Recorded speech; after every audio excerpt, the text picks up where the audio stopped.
भक्तों, पीपल के वृक्ष को जल चढ़ाने से क्या होता है और इससे व्यक्ति को कौन सा पुण्य मिलता है, आइए जान लेते हैं।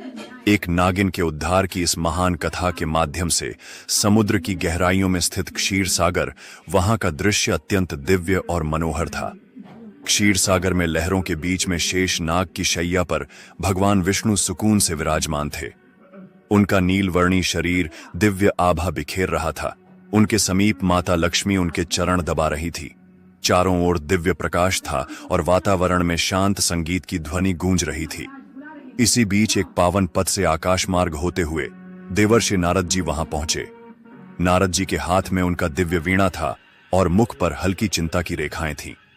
भगवान विष्णु ने नारद जी को देखा और मंद मुस्कान के साथ कहा, पधारो नारद, तुम्हारा स्वागत है। ऐसा प्रतीत होता है कि तुम कुछ व्यग्र हो। क्या बात है? क्या तुम्हारे भ्रमण में कोई अनहोनी घटी है? नारद जी ने शीश झुकाकर भगवान विष्णु को प्रणाम किया और कहा, हे प्रभु, मैं अभी अभी पृथ्वी लोक से लौट कर आ रहा हूं।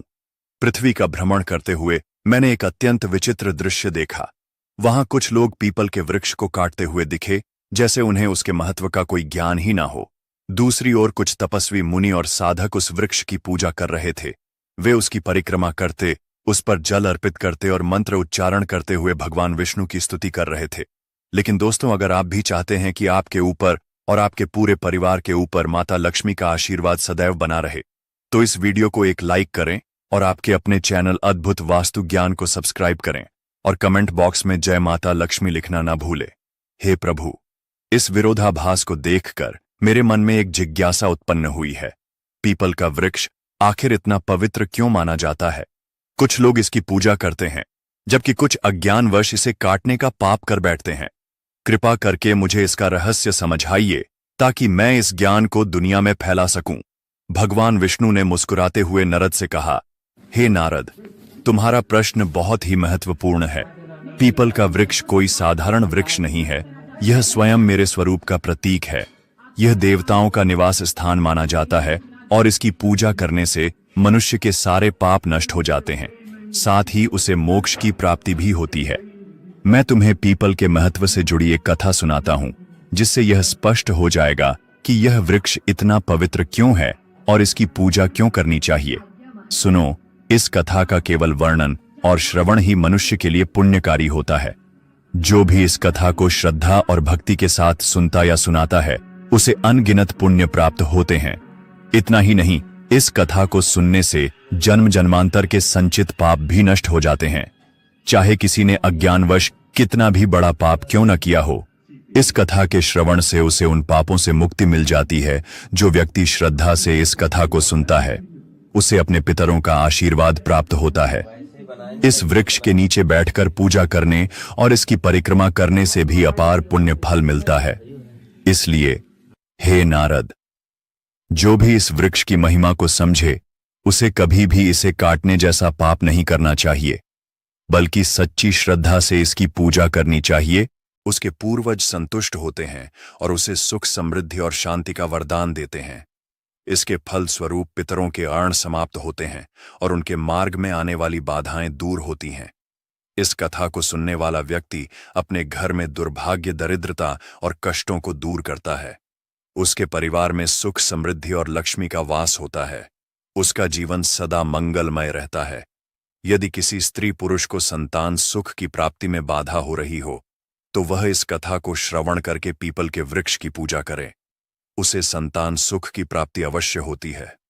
नारद जी ने आनंद और जिज्ञासा से कहा, प्रभु, मैं ध्यानपूर्वक सुन रहा हूं। कृपया इस कथा का वर्णन कीजिए। भगवान विष्णु ने कहा, हे नारद, पूर्वकाल की बात है। एक अत्यंत गरीब व्यक्ति रहता था, जिसका नाम हरिदास था। हरिदास ईमानदार और परिश्रमी था, लेकिन उसका जीवन अत्यंत कठिनाइयों से भरा हुआ था।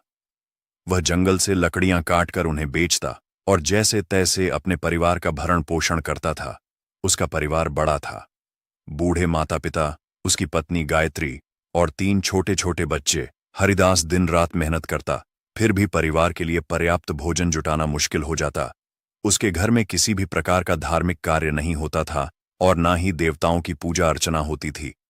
हरिदास को शास्त्रों और धार्मिक महत्व के विषय में कुछ भी ज्ञान नहीं था। एक दिन हरिदास हाथ में कुल्हाड़ी लिए जंगल की ओर निकल पड़ा। वह सुबह से ही जंगल के एक एक कोने में घूमता रहा, पर उसे लकड़ियां तो दूर, एक भी सूखा पेड़ नहीं मिला। उसकी थकान बढ़ती जा रही थी। सूरज आसमान के बीचों बीच चमक रहा था और हरिदास की चिंता बढ़ती जा रही थी। अगर वह आज लकड़ियां नहीं ला पाया तो घर का चूल्हा नहीं जलेगा। भूख और प्यास से परेशान होकर वह जंगल में और आगे बढ़ता गया। जंगल का यह हिस्सा बहुत डरावना था। ऊंचे ऊंचे पेड़, घनी बेलें और झाड़ियां इतनी घनी थीं कि सूरज की रोशनी भी मुश्किल से ही जमीन तक पहुंच पाती थी। जगह जगह सांप, बिच्छू और दूसरे खतरनाक जानवर घूमते नजर आ रहे थे, लेकिन हरिदास की मजबूरी उसे और आगे खींचे जा रही थी। काफी देर तक भटकने के बाद अचानक उसकी नजर एक बहुत बड़े और घने पेड़ पर पड़ी। यह कोई आम पेड़ नहीं था। इसके चारों ओर एक अजीब सी रोशनी फैली हुई थी। इसकी शाखाएं आसमान तक जा रही थीं और जड़ें इतनी मजबूत थीं कि मानो धरती को कसकर पकड़ रखा हो। यह एक पीपल का पेड़ था। हरिदास ने मन ही मन सोचा, क्या गजब का पेड़ है। अगर इसकी कुछ टहनियां काट लूं तो आज का काम बन जाएगा। यह सोचकर उसने अपनी कुल्हाड़ी को कसकर पकड़ा और पेड़ के पास पहुंच गया। पेड़ के नीचे खड़े होकर उसने इधर उधर देखा, फिर कुल्हाड़ी उठाई और जैसे ही वार करने वाला था, तभी अचानक एक डरावनी आवाज गूंज उठी। यह आवाज किसी औरत की लग रही थी। हे मनुष्य, ठहरो, तुम क्या अनर्थ करने जा रहे हो? हरिदास चौंक गया। उसने इधर उधर देखा, लेकिन कोई नजर नहीं आया। तभी अचानक पेड़ के तने के पास से एक विशाल काले रंग का सांप प्रकट हुआ। उसकी आंखें आग की तरह जल रही थीं, मानो उनके भीतर कोई ज्वाला धधक रही हो। हरिदास भयभीत होकर पीछे हट गया। सर्प धीरे धीरे उसके सामने आकार लेने लगा। वह अब सर्प नहीं, बल्कि एक सुंदर स्त्री का स्वरूप धारण कर चुका था। यह कोई साधारण स्त्री नहीं थी, बल्कि एक नाग कन्या थी। उसका चेहरा तेजस्वी था और उसकी आंखों में अपार रहस्य झलक रहा था। फिर नाग कन्या ने गंभीर स्वर में कहा, हे मनुष्य, तुम यह पवित्र पीपल का वृक्ष काटने जा रहे थे। क्या तुम्हें इसका ज्ञान नहीं कि पीपल के वृक्ष में देवताओं का वास होता है? इसे काटने से तुम्हें महान पाप लगेगा। हरिदास की सांसें तेज हो गईं। वह भयभीत होकर कांपते स्वर में बोला, हे देवी, आप कौन हैं और मुझसे मनुष्य की वाणी में बात कैसे कर रही हैं? मैंने तो ऐसा कुछ कभी सुना भी नहीं था। कृपया मुझे बताइए कि आप कौन हैं और यह वृक्ष क्यों इतना विशेष है? ना कन्या मुस्कुराई और बोली, हे मनुष्य, मैं इस पीपल के वृक्ष की रक्षक हूं। मेरा नाम नागिनी सुरसा है। यह वृक्ष मेरे लिए बहुत प्रिय है, क्योंकि इसी वृक्ष में मेरा वास है और यह है। परंतु इस वृक्ष के साथ मेरा यह जुड़ाव केवल इस जन्म का नहीं है, बल्कि यह एक पुरानी कथा का परिणाम है। सुनो, मैं तुम्हें अपने पूर्व जन्म की कथा सुनाती हूं। यह कहते हुए नाग कन्या सुरसा का चेहरा गंभीर हो गया। उसकी आंखों में अतीत का एक गहरा रहस्य चमक उठा। हरिदास विस्मय और जिज्ञासा से उसकी ओर देखने लगा, क्योंकि यह सब उसके लिए अत्यंत अद्भुत और विचित्र था। नाग कन्या ने अपना वृतांत आरंभ किया। नाग कन्या ने गहरी सांस ली और हरिदास की ओर देखते हुए कहा, हे मनुष्य, पिछले जन्म में मेरा नाम सुमति था। मैं एक प्रतिष्ठित वैश्य परिवार में जन्मी थी। मेरे पिता एक बहुत धनवान व्यापारी थे और जब मेरा विवाह हुआ तो उन्होंने इसे बड़े धूमधाम से संपन्न किया। मेरा विवाह एक बहुत ही सज्जन, धार्मिक और ज्ञानी वैश्य पुत्र से हुआ, जिनका नाम धर्मपाल था। वे अनाज के बड़े व्यापारी थे, लेकिन उनका जीवन बहुत ही सादा और धर्म कर्म में लीन रहने वाला था। लेकिन मैं उनसे बिल्कुल अलग थी। मेरा स्वभाव स्वार्थी और अहंकारी था। मुझे न तो अपने पति के गुणों की कद्र थी और न ही धर्म कर्म में कोई रुचि थी। मैं देवी देवताओं की पूजा को व्यर्थ समझती थी और मेरा मन केवल सांसारिक सुखों और धन दौलत में ही लगा रहता। मेरे पति हमेशा समझाते कि हमें जीवन में अच्छे कर्म करने चाहिए, देवताओं की पूजा करनी चाहिए, लेकिन मैं उनकी बातों को हंसी में टाल देती थी। हमारे गांव के पास एक मुनि का आश्रम था, जो बहुत ही शांत, पवित्र और प्रकृति की गोद में बसा हुआ था। वहां का वातावरण इतना निर्मल और दिव्य था कि वहां पहुंचते ही मन को असीम शांति का अनुभव होता था। मुनि ने अपने आश्रम के आंगन में एक छोटा सा पीपल का पेड़ लगाया था। गांव के लोग वहां रोज पूजा करने आते, पीपल के चारों ओर दीप जलाते, जल चढ़ाते और उसकी परिक्रमा करते। उनका विश्वास था कि इस वृक्ष में स्वयं भगवान विष्णु का वास है और इसकी पूजा करने से उनके पितर प्रसन्न होते हैं। लोगों की अपार श्रद्धा और भक्ति से वह वृक्ष बहुत ही कम समय में विशाल हो गया था। एक दिन की बात है, मैं उसी आश्रम के पास से गुजर रही थी। वहां मैंने देखा कि एक ब्राह्मण अत्यंत श्रद्धा से उस पीपल वृक्ष की पूजा कर रहा था। वह वृक्ष के तले जल चढ़ा रहा था और मंत्रोच्चार कर रहा था। यह दृश्य देखकर मैं ठहाका मारकर हंसने लगी और कटु स्वर में कहा, अरे ब्राह्मण, तुम मूर्खों की तरह इस वृक्ष की पूजा क्यों कर रहे हो? यह तो केवल एक पेड़ है ना, फल देता है ना फूल। क्या यह पेड़ किसी काम का भी है? यह व्यर्थ का ढोंग है। तुम्हारी पूजा का कोई लाभ नहीं है। मेरे शब्द सुनकर वह ब्राह्मण अत्यंत शांत भाव से मेरी ओर देखता रहा। फिर वह गंभीर स्वर में बोला, हे देवी, तुम्हारा अज्ञान ही तुम्हारे इस व्यवहार का कारण है। क्या तुम्हें ध्यात नहीं कि यह पीपल का वृक्ष मात्र एक साधारण वृक्ष नहीं है? इस वृक्ष में स्वयं भगवान विष्णु का वास होता है। यह वृक्ष जीवित है और अत्यंत पवित्र है। इसकी पूजा करने से भगवान विष्णु प्रसन्न होते हैं।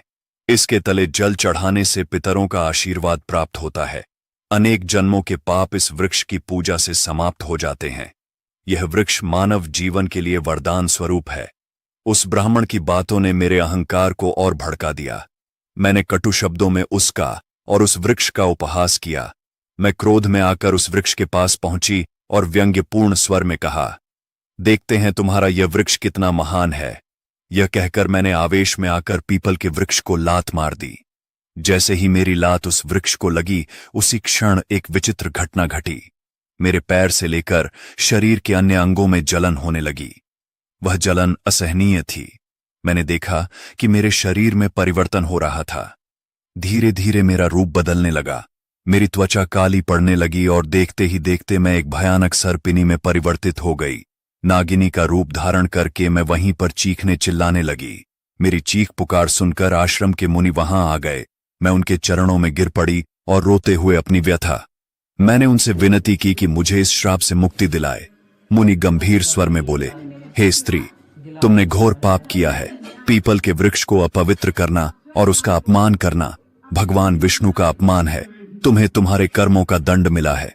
फिर मैंने कांपते हुए हाथ जोड़कर मुनि से प्रार्थना की, हे अर्शिवर, कृपया मुझे क्षमा करें और इस शराब से मुक्ति का कोई उपाय बताएं। मैं अपने पापों के लिए पश्चाताप करना चाहती हूं।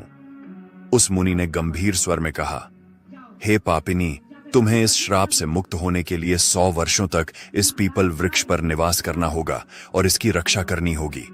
जब 100 वर्ष पूर्ण हो जाएंगे, तब तुम्हारे पति यहां आएंगे और इस वृक्ष पर जल अर्पित करेंगे।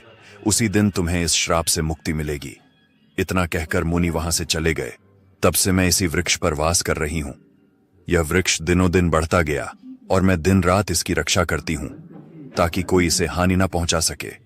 आज मेरे 100 वर्ष पूरे हो चुके हैं। मैं प्रतीक्षा कर रही हूं कि मेरे पति धर्मपाल यहां आई और इस वृक्ष पर जल अर्पित करें। तभी मुझे इस सर्प योनि से मुक्ति मिलेगी। यह कहते हुए नागकन्या की आंखों में आंसू आ गए। उसकी आवाज में पीड़ा और पश्चाताप स्पष्ट झलक रहा था।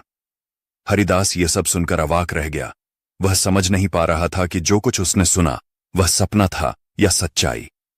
उसके हृदय में भय और श्रद्धा का संचार हो रहा था। नागकन्या की करुणामय कथा सुनकर हरिदास स्तब्ध रह गया। उसकी आंखों में आश्चर्य और अविश्वास के भाव तैरने लगे। उसे यह बात समझ में नहीं आ रही थी कि वह स्वयं इस घटना से किस प्रकार जुड़ा हुआ था। तभी एक दिव्य तेज से आश्रम के मुनिव प्रकट हुए। उनका स्वर गंभीर और आशीर्वाद से भरा हुआ था। मुनि ने हरिदास की ओर देखते हुए कहा, हे हरिदास, यह सब तुम्हारे पूर्व जन्म के कर्मों का ही परिणाम है। क्या तुम जानना चाहते हो कि तुम इस नाग कन्या के जीवन में क्या स्थान रखते हो? हरिदास ने विस्मय से मुनि की ओर देखा और कांपते स्वर में कहा, हे अर्शिवर, कृपया मुझ पर कृपा करें और मेरे जन्मों के रहस्य का ज्ञान न दें। यह सब क्या हो रहा है? मैं इस नाग कन्या के साथ किस प्रकार जुड़ा हूं? मुनि ने अपनी आंखें बंद की और उनके मुख पर एक गंभीर आभा उभरी। फिर उन्होंने कहना आरंभ किया, हे हरिदास, सुनो तुम्हारे पूर्व जन्म की कथा। इस नाग कन्या जिसका नाम सुमति है, इसका पति तुम ही थे। उस जन्म में तुम धर्मपाल नामक एक पुण्यात्मा व्यापारी थे। तुमने सुमति से विवाह की था और उसका जीवन संवारने का हर संभव प्रयास किया। तुम एक धर्मनिष्ठ और सत्यवादी व्यक्ति थे। तुमने सुमति को सद्मार्ग पर लाने के लिए अनेक प्रयास किए, किंतु वह तुम्हारे प्रयासों की उपेक्षा करती रही।